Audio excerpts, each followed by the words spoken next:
I only need 30 seconds. That's 15 seconds long. All right, as Greg always says, I'm going to be quick and get you to church early. So we're going to be in Genesis 3, and it's going to be 1 through several. We're actually going to be going into chapter 4 as well. And really quick, and I can get through this in just like 30 seconds. It's all the women's fault. They should have never taken the apple and eaten it. We're done, so blame it on them. Hey, read it. Read it. Read it. It's proof. No, we've been talking in Genesis, we've been talking about creation. And, we talked about giraffes. And it's interesting because that caused me to have to go look up everything Greg said. And it's true. It's true. I mean, those giraffes have got all that neat stuff. And so it caused a conversation at the table one night because we were talking about it. And Daniel said, well, Dad, tell me a little bit about evolution.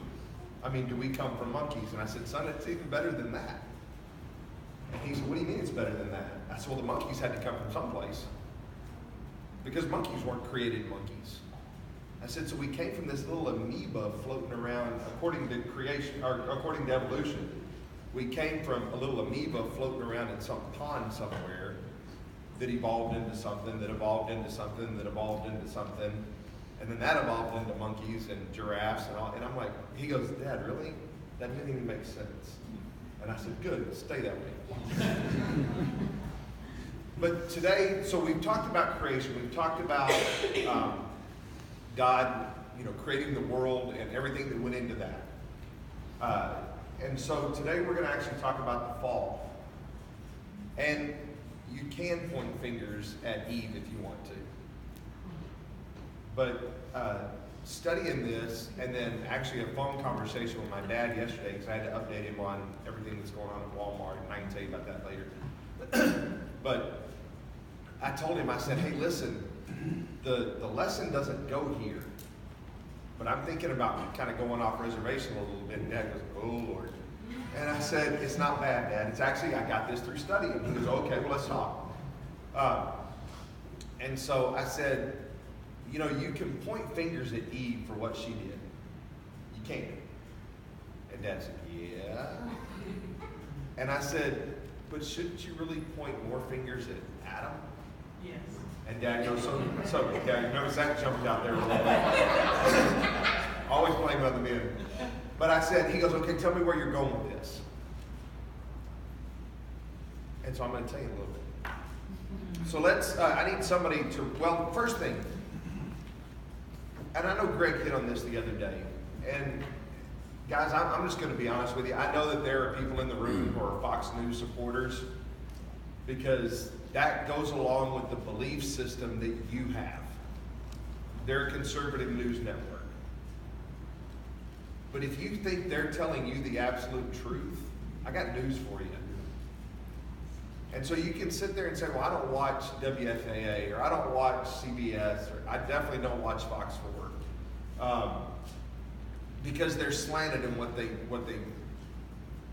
present on the news. And I agree with you wholeheartedly. I don't watch CNN, I don't watch MSNBC because it doesn't matter if the economy is skyrocketing at the best it's ever been, the unemployment's at the lowest it's ever been, jobs are being created, Trump did something wrong and screwed up somewhere. And I agree with you. But if you think Fox News is great because they're presenting the truth, we need to have a long conversation. They're presenting the truth they want you to hear. It is your job to research and study and figure out where the truth is. It's your job when a pastor stands up, and I'd say this in front of Adam, and I think he would agree with me. So I'm not slamming him, please don't take it. I'd say this about Greg, and I would say it with him standing right here. I'm saying it about me. When somebody teaches or preaches, it is your job to go back to God's word to see, are they telling me the truth?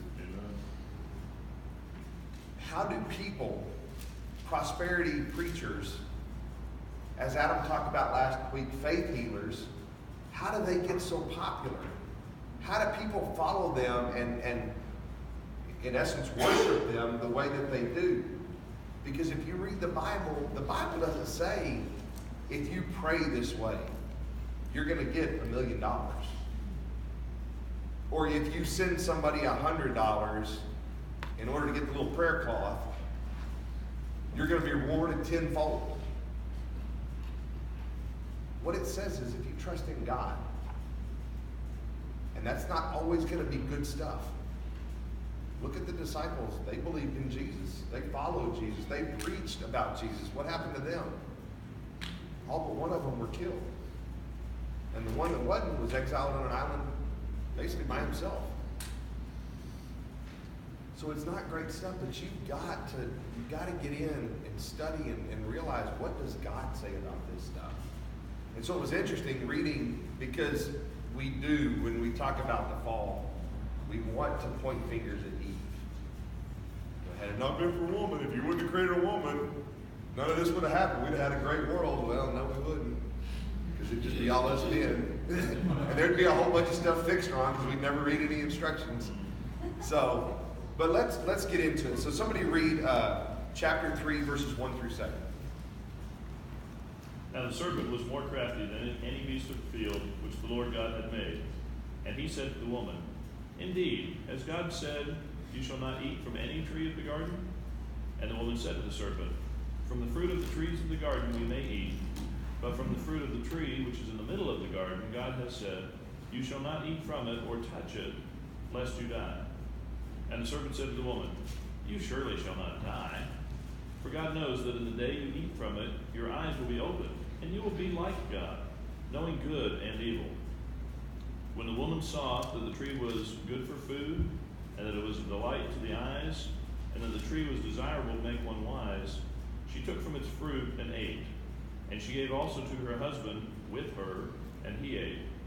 Then the eyes of both of them were opened, and they knew that they were naked, and they sewed fig leaves together, and made themselves loin coverings. Who's that?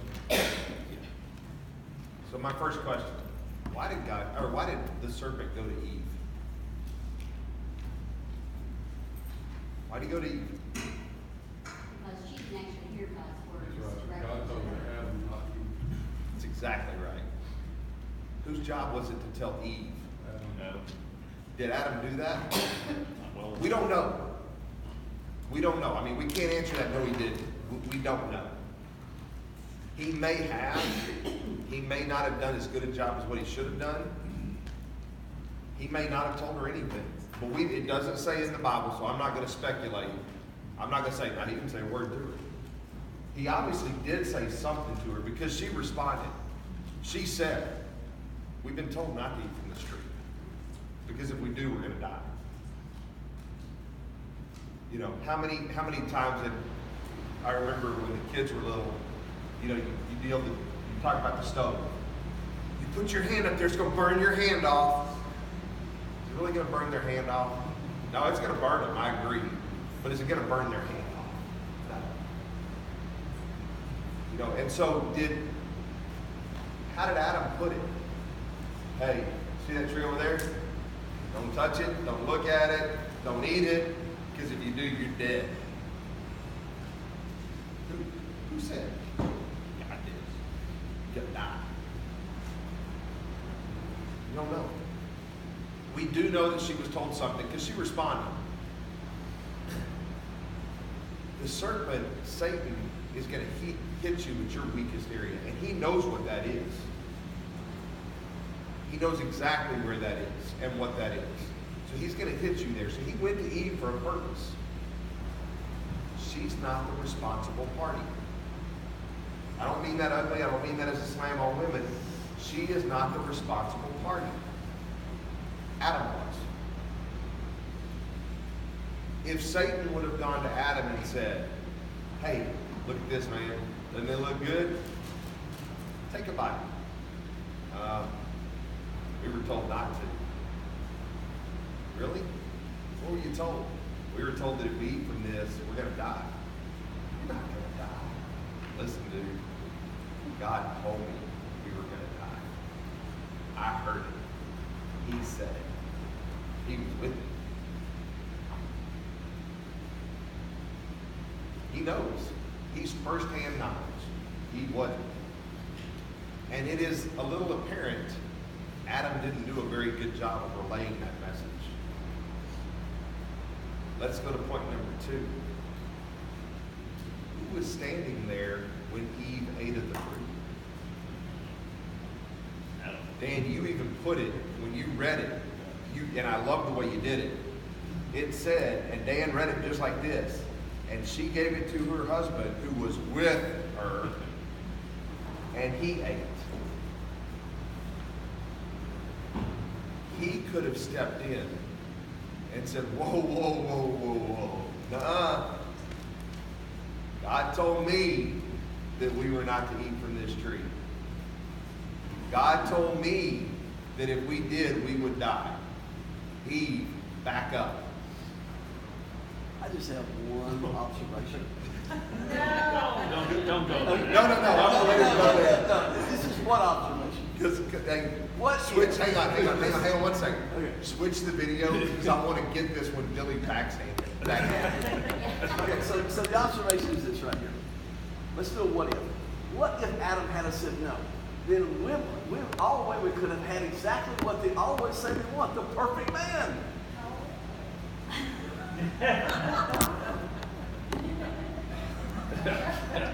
I really thought you were going somewhere else with that. I thought you were going to go the other route of. Absolutely not. Yeah. I don't want to get hit. Yeah. I was just trying to give women what they always say they want. So, I was waiting for the other one. You threw me off. I didn't have a comeback for that. Johnny?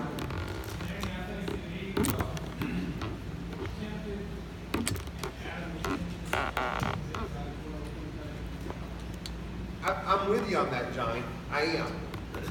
But the question I asked, but the way I went with this with my dad was, as men, we're going to answer, I believe, now, and I don't know if there's proof in the scripture for this or not, which is sad that I don't know this and I'm about to say it. But I think as men and as husbands, we're going to answer for what we did with our family when we get to heaven, because we've given that responsibility. We are supposed to be the spiritual leaders of our family. I think also that's probably an area to where we haven't done a very good job. And I'm not saying like you haven't, Dan, you haven't, David, you haven't, Johnny. I'm saying as a society, I don't think we have. As men, I don't think we have. And I get you can argue with Danny, not every man's a Christian. I understand. But even in Christian society, I don't think we have done a good job of leading our families. I think sometimes we get caught up in a lot of other things, whether it be jobs, and jobs take time. I'm not saying that, we should look at our bosses and say, hey, I'm out of here, man. I got family time. You can't always do that. But you can raise your kids in a way. You can pray for your wife. You can do studies with your wife and just spend time with your wife when you do have those days off. And I'm not saying wake up and say, hey, let's talk about the Bible today. But when you have prayer time with your wife, if you pray at the table before you eat the meal, I always make it a point, and I learned this from my dad. I always make it a point to pray for Emily in front of my kids, and I did that when they were little. Because I wanted them to see how much their mom meant to me. She was worthy of being prayed for. Of course, I prayed for them too. It's not like I ignored them, even though it seemed like that with Daniel sometimes. But I didn't ignore them. But the first person I prayed for, and especially if Emily had cooked the meal, and this is something I got from my dad. My dad would always say, because Mom cooks really, really good. He would always say, dear God, thank you for my wife, and thank you for her servant's heart, and thank you for the meal that she has spent her time cooking for us. Bless her for that. Well, when you're a kid and you're hearing your dad pray that way at mealtime, that makes an impact. That to me says, my wife is special. That I'm going to point that out when I pray. You didn't take her for granted. Not at all. Not at all. And the